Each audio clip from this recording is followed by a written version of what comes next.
Hello, my name is Dr. Syamasis Bandyopaddhay. I'm one of the consultant physician and rheumatologist in Apollo Clinicals Hospital in Kolkata, and I'm also Director Medical Services in the same hospital. I'm going to talk about a condition called SLE, which stands for systemic lupus erythematosus.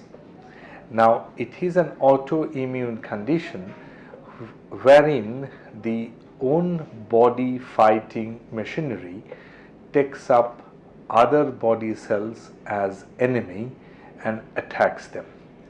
The most common places where it gets expressed is on the skin, the joints, and the kidney.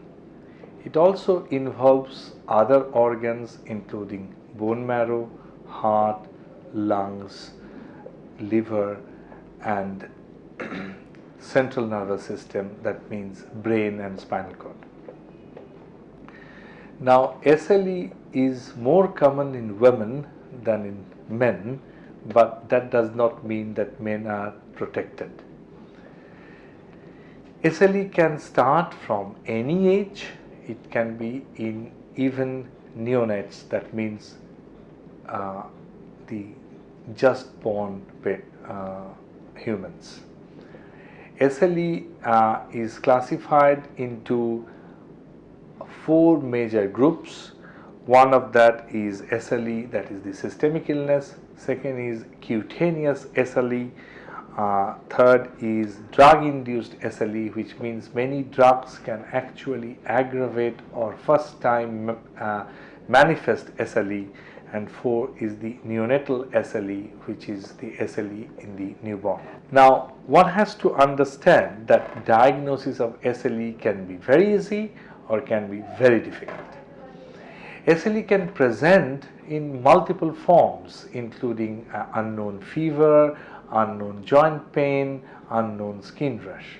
And often the diagnosis rests on the treating doctor's suspicion of the condition. Now, there is a blood test called ANA, anti-nuclear antibody, but mere positivity of ANA does not make the diagnosis of SLE. ANA can be positive in many situations which has got no link with SLE. The physicians normally diagnose SLE on a set of criteria which is called SLIC criteria, and there are multiple factors in it, and presence of a few of such factors in combination makes the diagnosis of SLE established. SLE as such, one can have multiple options of treatment these days. As such, SLE is initially, after diagnosis, assessed on the organ which are involved in the condition. Now, depending on which is the primary organ of involvement, either the skin or the joints or the kidney, the treatment options are slightly different. In majority of patients with diagnosed SLE, initial treatment of steroid is what is warranted. One should not be worried about use of steroid in such condition, because use of steroid in this condition is life-saving. But obviously the steroid doses change over time, and the aim of every rheumatologist is to keep the dose of steroid as minimum as possible, using multiple steroid replacing medicines like mycophenolate, like tacrolimus, like cyclosporin, and in these days CD20 blockers like rituximab. As we all know that all these are immunosuppressant, and immunosuppressant obviously has got its own side effect depending on in what dose they are used and in what duration they are used. But these are extremely important treatment for the condition, because without immunosuppressant the disease SLE goes out of proportion and can be fatal also. The kidney is the most important organ for SLE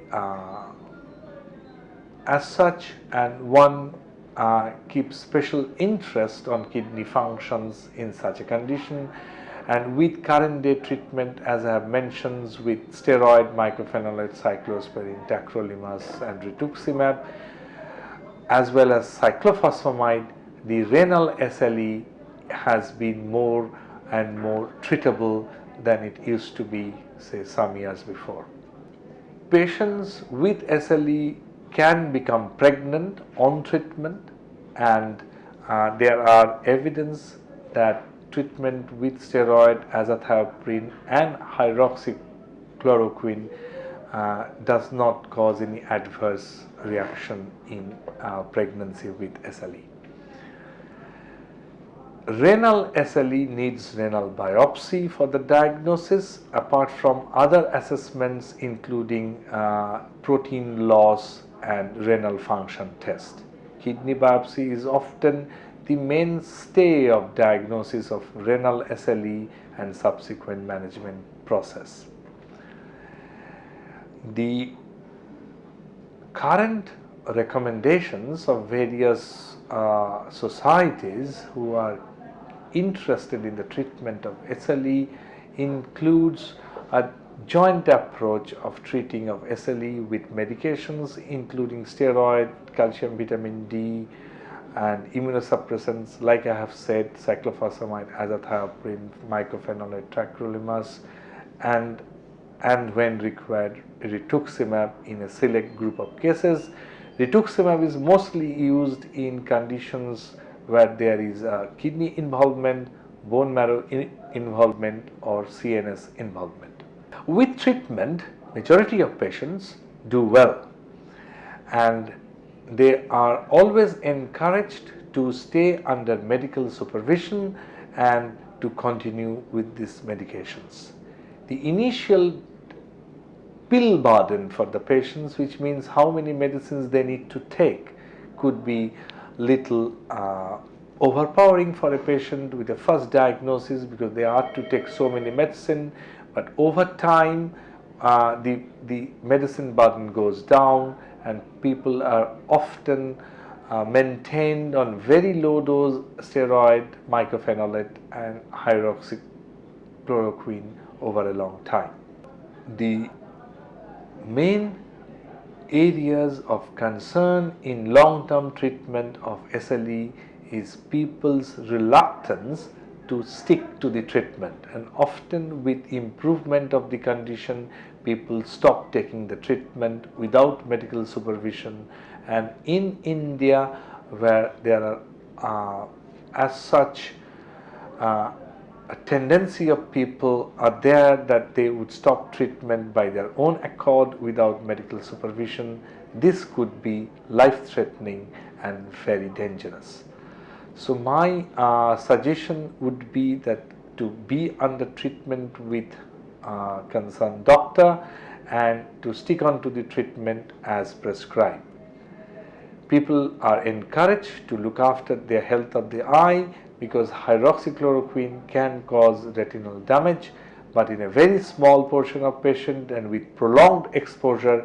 Hence, generally it is to be taken unless told by the respective physician concerned. There are continuous improvement in the treatment of SLE, and drugs like belimumab are actually being looked at in Western world, still to be available in India, and other medications on the pipeline. And my understanding of the research is that in future, not far away, there will be some more effective, fast working medicine for this condition. Thank you.